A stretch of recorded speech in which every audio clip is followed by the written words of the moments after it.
வணக்கம் சார். வணக்கம். ஸோ இப்போ பரபரப்பாக பேசப்படுற ஒரு விஷயம் என்னென்னு பார்த்தோன்னா, பெரிய டெக் கம்பெனிஸ் எல்லாருமே வேலையாட்களை வந்து குறைக்கிறாங்க, ஆட்கள் குறைப்பு வந்து பண்ணிகிட்டு இருக்காங்க, பெரிய லே ஆஃப்ஸில் ஈடுபடுறாங்க. குறிப்பாக மெட்டா பார்த்தோன்னா ஏறக்குறைய 11,000 பேரை வந்து லே ஆஃப் பண்ணியிருக்காங்க. அதே மாதிரி அமேசானாக இருக்கலாம், நெட்ஃப்ளிக்ஸாக இருக்கலாம், பைஜூஸாக இருக்கலாம், அந்த மாதிரி எல்லா கம்பெனிஸும் பண்ணுறாங்க. ஸோ இதை எப்படி சார் பார்க்குறீங்க? ஏன் இது நடக்குதுன்னு நினைக்கிறீங்க? பைஜூஸ் பண்ணியிருக்காங்க, ஓலா பண்ணியிருக்காங்க, ஜொமேட்டோ பண்ணியிருக்காங்க, ஸ்விக்கி பண்ணியிருக்காங்க. அண்ட் இதெல்லாம் core engineering jobs. These are core jobs, engineering jobs. First நீங்கள் நினைக்க வேண்டியது, இதெல்லாம் சாதாரண ஆளுங்க வேலைக்கு போல் 60,000லேருந்து 1 லட்சம் 1.5 லட்சம் சம்பாதிக்கிறவங்க. சில பேர் 2-3 லட்ச ரூபா சம்பாதிக்கிறவங்க இந்தியாவிலையும். அமெரிக்காவில் ரொம்பவே நிறைய சம்பாதிக்கிறவங்க வேலையும் இருக்குது. ட்விட்டரில் எடுத்தபோது 7,500 பேர் இருந்தாங்க எலான் மஸ்க் டேக் ஓவர் பண்ணுறச்ச. இன்றைக்கி 2,900 பேர் தான் இருக்காங்க. இன்ஃபேக்ட் அவங்க ஆஃபீஸே மூடுற நிலைமைக்கு போயிடுச்சு. ஏன்னா அவர் ஒரு மெயில் அனுப்பிச்சார், சேயிங் தட் ஒர்க் கல்ச்சர் மாறலைன்னா நீங்கள் இந்த கூகுள் ஃபார்மில் கையெழுத்து போட்டு போங்கன்னு. நிறைய பேர் கையெழுத்து போட்டு போயிட்டாங்க. நீங்கள் ஒன்று நல்லா புரிஞ்சுக்கணும், டெக்கில் என்ன ஆச்சுன்னா ஸ்டெடி க்ரோத் இருந்தது. இந்த நீங்கள் சொல்கிறது மெயின்லி சோஷியல் மீடியா, அமேசான்லாம் ecom. There was a steady growth business long before the pandemic came. இந்த பேண்டமிக் போது என்ன ஆச்சுன்னா பெரிய லெவலில் அவங்களோட க்ரோத் ஏறிட்டு இந்த 2-3 வருஷத்தில். Because people were consuming content.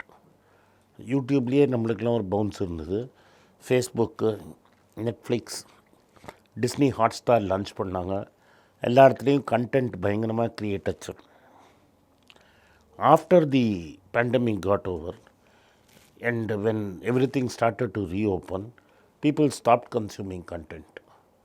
நீங்கள் சொல்கிறது எல்லாமே content driven companies. நீங்கள் காட்டினது first. Whether you call it Amazon வந்து பிகஸ்ட் ஷாப்பிங் மட்டும் இல்லை, அவங்க அமேசான் ப்ரைம், அதுக்கப்புறம் அலெக்சான்னு ஒரு ப்ராண்டு. இது எல்லாமே வந்து கன்சம்ஷன். அலெக்சானா பாட்டு கேட்குற ப்ராண்டு, பாட்காஸ்ட் கேட்குற ப்ராண்டு. ப்ரைம்ங்கிறத நீங்கள் சினிமா பார்க்குற ப்ராண்டு. அதுக்கப்புறமா ஷாப்பிங்கில் வந்து எல்லா ப்ராண்டையும் கம்பேர் பண்ணுற இடத்துல நான் அமேசானில் வாங்க மாட்டேன், பட் இந்த ப்ராண்டுக்கு மற்றவங்கெல்லாம் என்ன கமெண்ட்ஸ் எழுதியிருக்காங்கன்னு படிக்கிறதுக்கே நிறைய பேர் வருவாங்க. ஒரு புக் வாங்கிறதுக்கு முன்னாடி குட்ரீட்ஸில் என்னெல்லாம் எழுதியிருக்குன்னு படிக்க வருவாங்க. ஸோ டோட்டலி டிராஃபிக் இதிலெல்லாம் குறைஞ்சி போச்சு. அண்டு ரெவென்யூ வந்து ட்ரிப்பாக ஆரம்பிச்சுது. இந்த ரெவென்யூ வந்து இன்னும் அந்த ப்ரீ பேண்டமிக் லெவல் வரைக்கும் இறங்கலை. பட் அந்த போஸ்ட் பேண்டமிக்கில் பேண்டமிக் இருந்த க்ரோத்து இல்லை, அந்த லெவல்லேருந்து கொஞ்சம் டிப்பாக ஆரம்பிச்சிடுச்சு. அண்ட் இந்த பேண்டமிக் பீரியடில் நீங்கள் சொன்ன கம்பெனிஸ் எல்லாம், not Ola, Uber and all that, நீங்கள் சொன்ன கம்பெனிலாம் ரெக்ரூட்மெண்ட் நிறைய ஏற்றினாங்க. பிகாஸ் நிறைய சர்ஜன் யூசேஜ் வந்தது. அந்த சர்ஜன் யூசேஜ் வந்தோன்னா they recruited a lot of people. And இப்போ வந்து வால்யூம் குறையிறதுன்னா தே ஆர் ட்ராப்பிங் பீப்புள். இப்படி தான் நீங்கள் பார்க்கணும். ஸோ மற்ற கம்பெனிஸ் நீங்கள் வேறு நிறைய கம்பெனிஸ் லிஸ்ட் பண்ணீங்க இல்லையா? ஸோ அந்த கம்பெனிஸ் ஏன் ஃபயர் பண்ண? Very simple. பைஜூஸ்லாம் never made money. Byju's can never make money. அந்த மாடல் வந்து லாபமே சம்பாதிக்க முடியாது.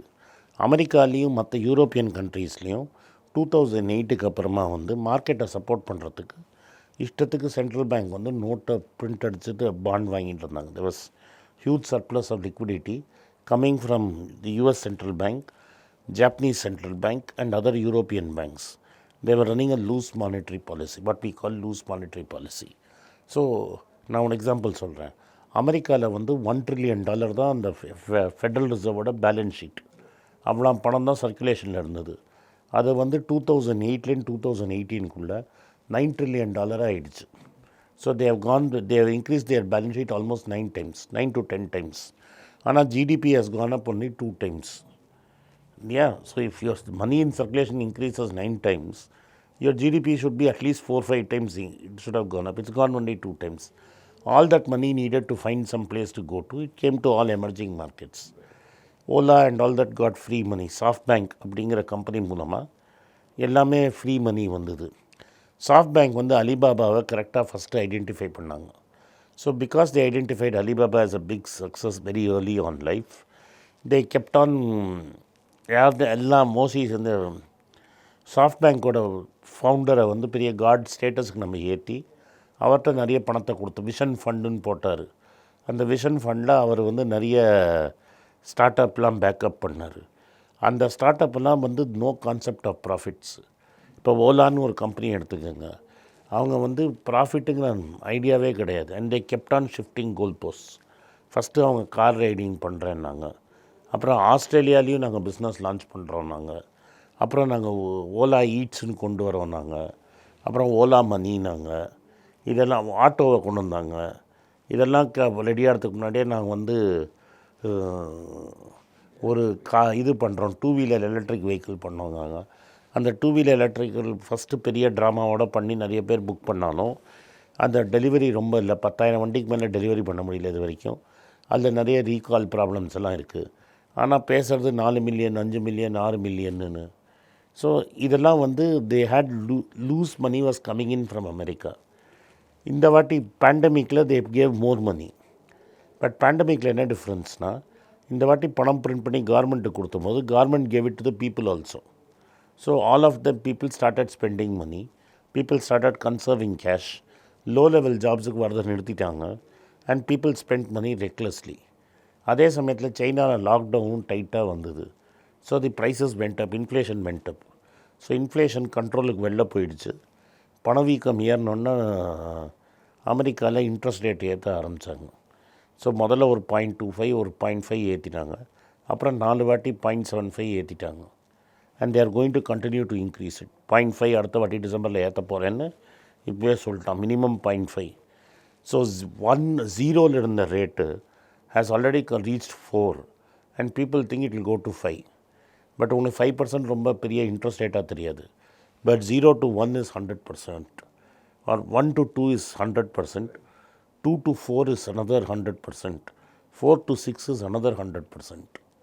So you are talking about 300%. If it goes to 6%, 300% increase in interest rates. அது ஆல்ரெடி அமெரிக்காவில் ஹவுசிங் லோன்லாம் வந்து 1% இருந்தது, 6% ஆகிடுச்சு இப்போது. So 600% there has been an increase in interest rate costs. So there is a huge pressure. People are spending less money.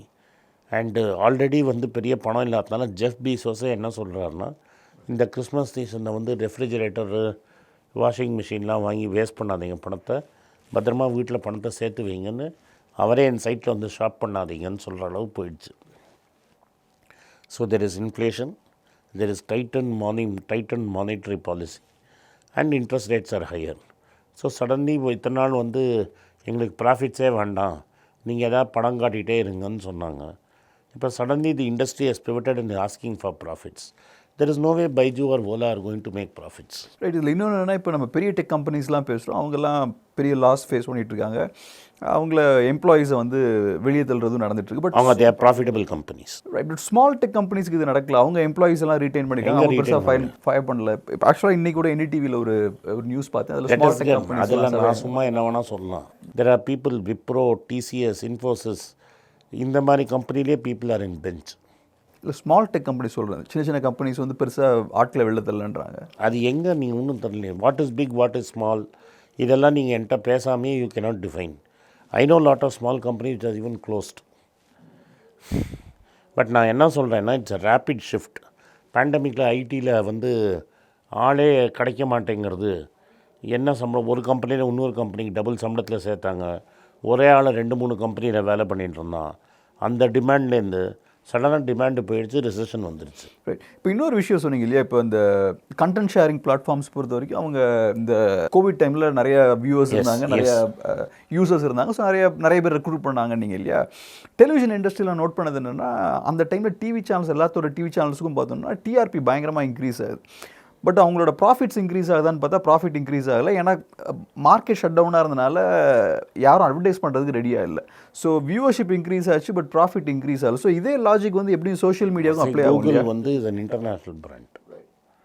So you are not வாட்சிங் and it's a hyper local brand. It's international and hyper local.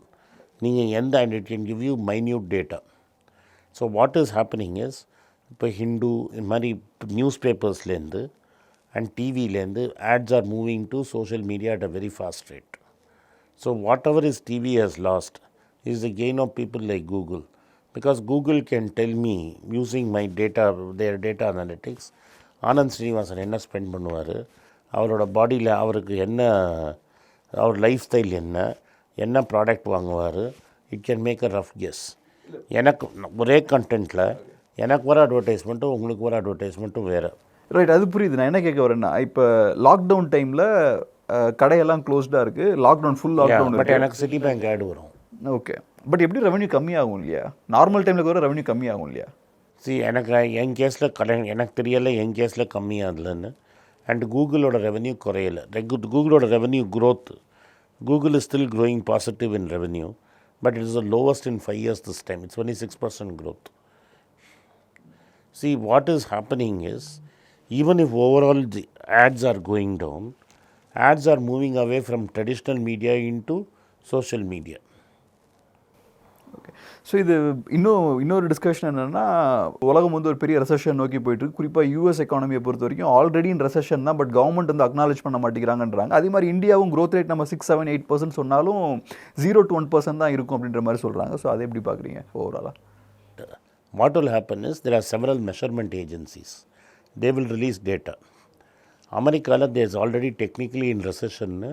முன்னாடியே வந்து 2 quarter of negative growth வந்தால் recession. Already அமெரிக்காவில் 2 negative growth quarter வந்தது, அதுக்கப்புறம் ஒரு positive growth வந்தது. So even America they acknowledge they were in technical recession. ஏன்னா jobs போல் சேலரி இன்க்ரீஸ் குறையலை, பட் ஜிடிபி மட்டும் கொஞ்சம் குறைஞ்சிது. ஸோ டெக்னிக்கல் ரெசெஷனுக்கும் நார்மல் ரெசெஷனுக்கும் என்ன டிஃப்ரென்ஸ்? நார்மல் ரெசெஷன்னா பீப்புள் வில் லூஸ் ஜாப்ஸ். இன்னும் அமெரிக்காவில் job markets are very strong. So people are being $15 $14 ஆள் 1 ஹவருக்கு ஆவரேஜாக $15 to $16 தான் வந்து லோ லெவல் ஒர்க்கு. ரெஸ்டாரண்ட்ஸில் வெயிட்டராக இருக்கிறது, க்ளீன் பண்ணுறது, அமேசானில் பேக்கிங் பண்ணுறது, அது மாதிரி ஸ்டார்பக்ஸில் வேலை செய்கிறது. They are not able to still find workers because there is so much pressure. So there is wage pressure, that is ஜாஸ்தி சம்பளம் கேட்குறாங்க. அதனால தான் ஆர்பிஐ இன்ட்ரெஸ்ட் ரேட்டை ஏற்றுறாங்க. அமெரிக்காவில் எப்படி வந்துன்னா, the real problem will come when people don't have jobs. இப்போ தான் நீங்கள் layoffs பார்க்குறீங்க. இந்த layoffs is not happening at the lower level, is happening at the tech level. But for it to seep and come into the figures that is supplied by the labor department will take time. And அதுக்கு வந்து அவங்களோட sales குறையணும். So far sales has not decreased. That is actual sales percentage overall அமெரிக்காவில் விடலை. Corporate profits degrowth. So all the other indicators which tell you there is a recession are not there, but they expect it to come in March, April of this year. It will definitely come. இந்த வருஷமே இப்போவே வந்திருக்கும், but November December is the Christmas shopping season. அதனால் யாரெல்லாம் இல்லை வாங்க மாட்டாங்களோ அவன்லாம் கூட போய் வாங்குவான். ஸோ இந்த வாட்டி you won't get it, but you will get it இந்த நெக்ஸ்ட் குவார்ட்டர் டெஃபினட்டாக தெரியும். பட் இந்தியாவை பொறுத்த வரைக்கும் before we went to the COVID period, நம்ம last quarter growth was 3.5%. From there we dropped nearly 8% according to the government. That is an approximation. We have dropped much more.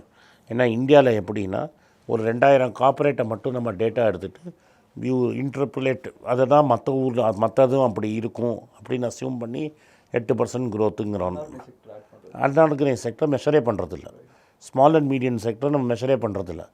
அங்கே தான் pain இருந்தது GDP போது. நீங்கள் அதை measure பண்ணியிருந்தீங்கன்னா it would have been much more.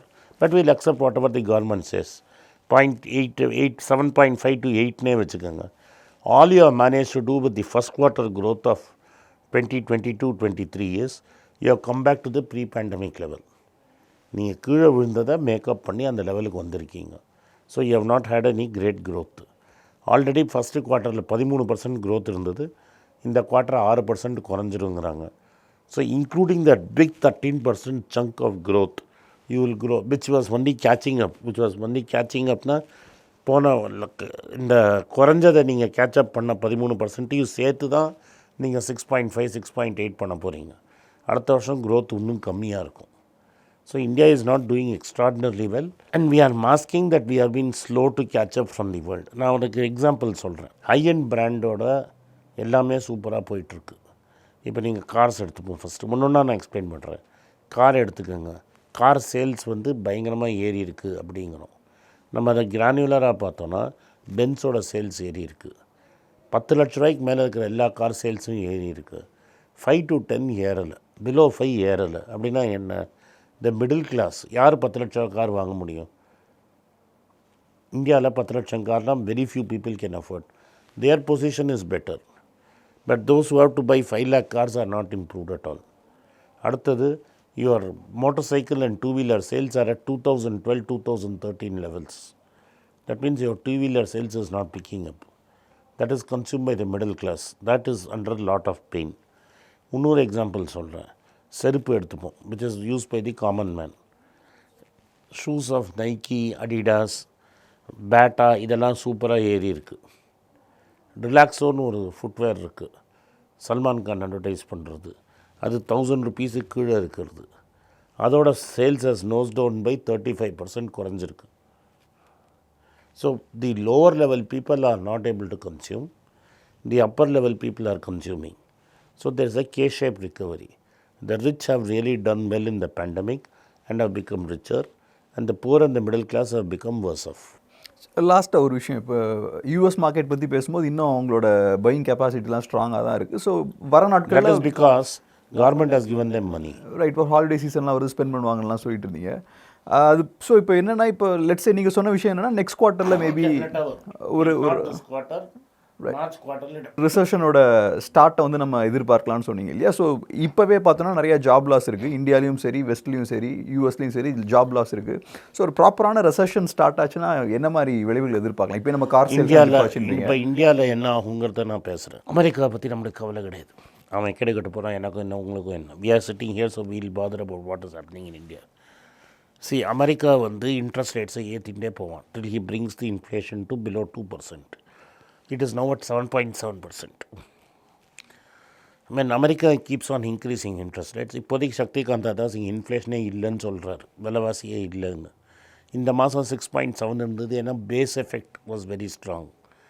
Core inflation is at 6.5%. Without fuel and food it's at 6.5. So Shaktikanta Das will also be forced to increase interest rates. How much ever he tries not to do it, he will increase interest rates. Therefore, loans will become costlier. Your home loan, car loan, personal loan, everything will become costlier first. And because he is not increasing at the speed at which America is increasing, already dollars are flowing out of the country and more it will flow out. $100 billion already நம்ம அசட்டை விற்றுட்டோம். இப்போ வந்து இந்த வாரம் $13 billion asset ஏறி இருக்குது, fastest அப்படின்னு government data release பண்ணியிருக்கு. அதை நீங்கள் ஸ்ட்ரிப் பண்ணி டீட்டெயில்ஸை பார்த்தீங்கன்னா, ஐஎம்எஃப் நம்மளுக்கு கொடுக்க வேண்டிய பணத்தை திரும்பி கொடுத்துருக்காங்க. அது ஸ்பெஷல் ட்ராயிங் ரைட்ஸாக கொடுத்துருக்காங்க. அந்த ஸ்பெஷல் ட்ராயிங் ரைட்ஸ் வந்து நம்ம விற்க முடியாது. So that is not actual forex. So actual forex in dollar terms is still bleeding. ஒன்று. ரெண்டாவது, கச்சா எண்ணெய் விலை இப்போ ரொம்ப ஹையாக இருக்குது, $90+ இருக்குது. Government is not able to decide whether they will increase the fuel price or they will decrease tax. So they are caught in the wild animals. மானுக்கெல்லாம் நீங்கள் டார்ச் லைட் போட்டிங்கன்னா அப்படியே ஃப்ரீஸ் ஆகிற மாதிரி ஃப்ரீஸ் ஆகிருக்காங்க கவர்மெண்ட்டு. ஒரு லிட்டருக்கு $5 டீசல்லையும் பெட்ரோல்லையும் loss ஆகிட்டுருக்கு. Indian oil, Bharat petroleum இவங்கெல்லாம் loss declare பண்ணியிருக்காங்க. நீங்கள் போன 6 மாதம் ரிசல்ட் பார்த்தீங்கன்னா they are losing money. So therefore, if you increase prices will go up. And because you are importing costlier oil, you need more dollars. And since you need more dollars, you need to export more. Because capital is not coming in, capital is flowing out. நம்மளாம் இன்வெஸ்ட்மெண்ட்னா capital உள்ளே வரும், ஆனால் இப்போ வெளில போயிட்டுருக்கு. Exports வந்து அமெரிக்காவில் recession வருதுங்கிறதுனால exports கம்மியாகிட்டே போகுது. நீங்கள் இந்த வாட்டி கவர்மெண்ட் ரிலீஸ் பண்ண ஃபிகர்ஸ் பார்த்தீங்கன்னா, எக்ஸ்போர்ட்ஸ் லாஸ்ட் இயருக்கும் இந்த இயருக்கும் 16% டவுன்ஃபால் இருக்குது. செப்டம்பருக்கும் அக்டோபருக்கும் குறைவு இருக்குது. திருப்பூரில் 22% கம்மியாக விற்கிறாங்க. So export sales is going to be affected. So நம்ம இம்போர்ட் பண்ணுறது என்ன? கச்சா எண்ணெய் இம்போர்ட் பண்ணுறோம், குக்கிங் ஆயில் இம்போர்ட் பண்ணுறோம், பருப்பு வெகார இம்போர்ட் பண்ணுறோம். இதெல்லாம் 3 இம்பார்ட்டன்ட். தங்கம் இம்போர்ட் பண்ணுறோம். இந்த 4 வந்து இன்ஃப்ளெக்சிபிள் டிமாண்ட். தங்கம் வாங்குகிறோம், தங்கம் வாங்கிட்டு தான் இருக்க போகிறோம். பருப்பு சாப்பிடாமல் நம்மளால் இருக்க முடியாது. சமையல் எண்ணெய் இல்லாமல் நம்மளால் இருக்க முடியாது. கச்சா எண்ணெய் இல்லாமல் நீங்கள் ஓடாது, இந்த எக்கானமி ஓடாது. இந்த இம்போர்ட்லாம் inelastic import. As your exports are dropping, your imports will remain steady, if not grow. Therefore, trade balance will suffer. Rupee will also be under pressure. இது அடுத்தது.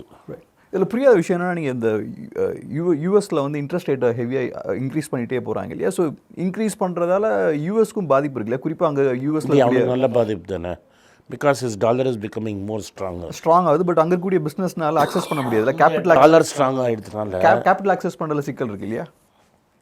டாலர் ஸ்ட்ராங் ஆகிறதுனால அவங்களோட எக்ஸ்போர்ட், அவங்க இம்போர்ட் பண்ணுறதுலாம் cheaper ஆகும். their imports become cheaper, which will mean they can quickly contain inflation. So as the currency strengthens, your imports become cheaper. And because your imports become cheaper, inflation will come down.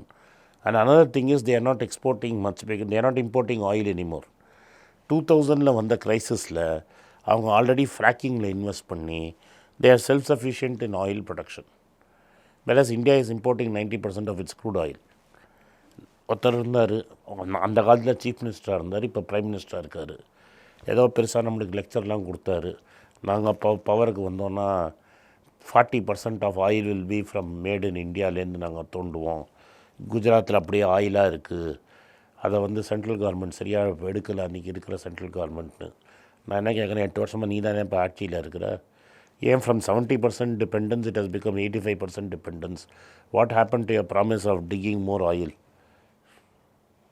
So நான் திரும்பி என்ன சொல்ல வரேன்னா, ப. சிதம்பரம் அன்றைக்கி சொன்னார், அதை இன்றைக்கி சுப்பிரமணியம் சுவாமி சொல்கிறார். ஏன்னா சுப்பிரமணியம் சுவாமி சொல்கிறது ஏன் முக்கியம்னா, அந்த சைடில் பொருளாதாரம் தெரிஞ்ச ஒரே ஆள் அவர் தான். அவர் என்ன சொல்கிறாரு, பிரதமரும் நிர்மலா சீதாராமனுக்கும் எக்கனாமிக்ஸ் தெரியாது அப்படிங்கிறத பல இன்டர்வியூவில் சொல்லியிருக்கிறார்.